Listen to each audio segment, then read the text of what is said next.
it's time for a Grassroots Citizen Panel.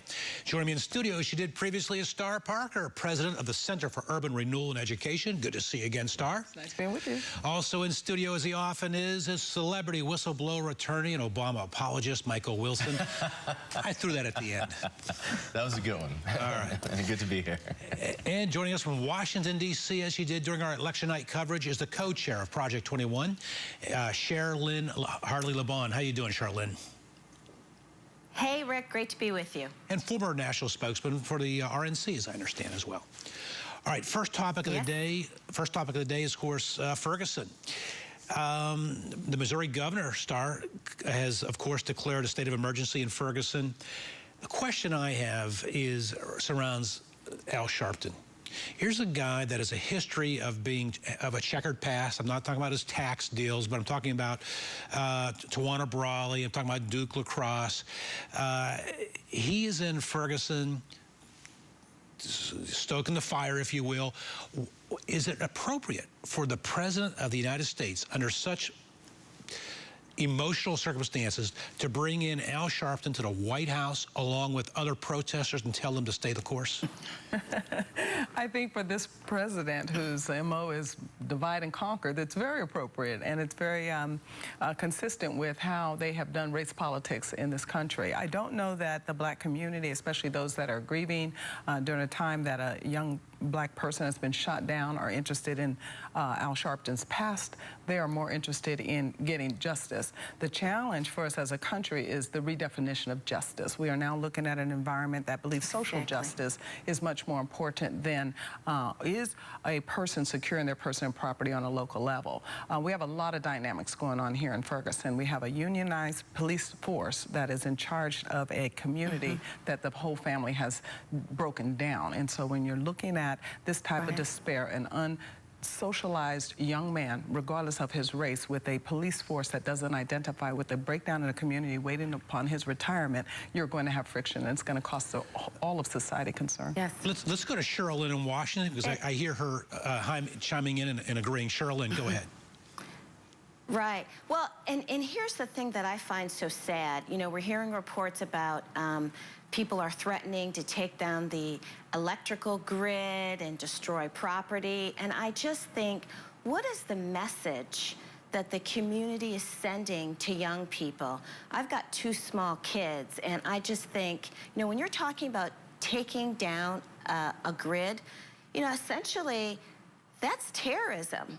And is this something that, you know, is there, obviously the community is grieving, as I completely agree with Star, but my point is, when we're talking about getting justice and protesting, is the message we want to send to young people who are grieving that the way to deal with that grievance and the grieving is to take down you know, a power grid and destroy property so that citizens and people in Ferguson are going out and buying guns to protect themselves because they're fearing riots where National Guard is being called in. Michael? I just, you know, I'm looking at the situation in amazement, Rick, really. I think it comes on, I partially agree with you. I think it comes on all fronts. I think it's both, you bring in Sharpton, but let's go. I mean, he was inciting, but the the police department releases the alleged robbery tape too, so it's both sides. But I think, as former Mayor Giuliani said, the job of a leader is to educate. And it seems that the Missouri Governor Nixon has everyone's militarized, everyone's buying guns, basically. The police too, not just the civilians. So you blame Nixon. Well, no, I think it's the whole community. And the reason why is a leader, as Giuliani said, is the job is to educate. And it seems like you spend all this money on arming yourselves, but where's the education to build that coalition? I mean, let me just stop 1 second here, though. In Tulsa, Oklahoma, 1921 was the worst race riot in the entire U.S.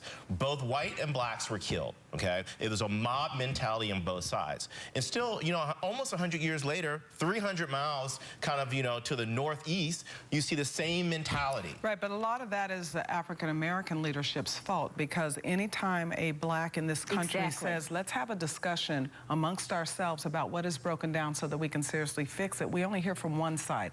One side that then shuts out anyone that says that there is much more to be responsible here. Because one of the challenges that we're confronted with is the people of Ferguson are not behind this activism that we're seeing, to where now descending on that area are a lot of opportunities. Well, I totally disagree, because some Muslim of opportunities, I totally or whether disagree. they're militant.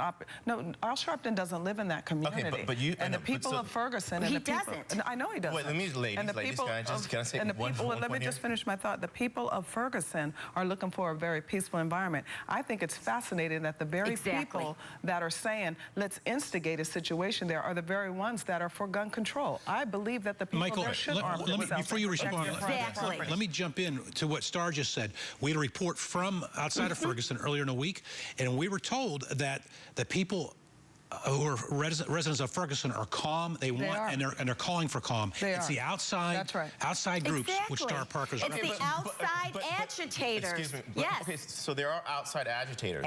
They're the only ones. But the outside agitators aren't the ones buying the guns, though. It's the citizens of Ferguson. Should, and they should. Okay. Because one of the reasons that we even have high crime in black communities is because we don't arm ourselves. We should be an armed population. We should. Because then the criminal element would be in better control. No, there's nothing educational about gun control. What's educational is about a Second Amendment right to bear arms, and the reason that we have, as all due respect, as response of the welfare state, with this breakdown in family life that's now affecting all of the African American community, they should begin to arm themselves and take advantage of the opportunities there. The education starts with the police department, with the citizens of Ferguson, on how they can deal with each other. How do they go? How do they move forward from the police department is not a social welfare agency. Let's go to Cherylyn. It is the police. Cherylyn, no, it's not. Cherylyn, Michael says that the folks of Ferguson should not arm themselves despite all this danger from the outside agitators coming in. You agree? Well, I mean, they absolutely have to arm themselves. I mean, again, my first point was they're threatening to take down the power grid. This is serious. Yes, Without power, we can't function. Okay, but can I say one thing, Cherylyn? Both of you guys are sounding like Al Sharpton now. You know why? Because you guys are putting words in my mouth. I never said that the citizens of Ferguson should not arm themselves. You just condemned them. What I said is that they should focus the monetary, the subsidy, the financial aspect on education instead of buying guns. What does that mean on education? This is a Democrat machinery in the state of Missouri that has worked year in and year out to fight school choice, where opportunities for money to follow children to the schools the parents want. When we look at Michael Brown and his life, Michael Brown received his high school diploma a couple of weeks before he was killed, and he couldn't barely read it because that school was disaccredited. When we start talking about it was a failing school. I'm not talking but yet about it's the same liberal that traps him in this education environment. Somehow, you're right. Sure that it's morally relative. He was going to college it's the same one that thinks that now they need to fight back. When he was shot, he was off to college 2 days later. Even though he could barely read. Well, that's the system. I'm talking about education. Yeah, a system that liberals keep trapping them in.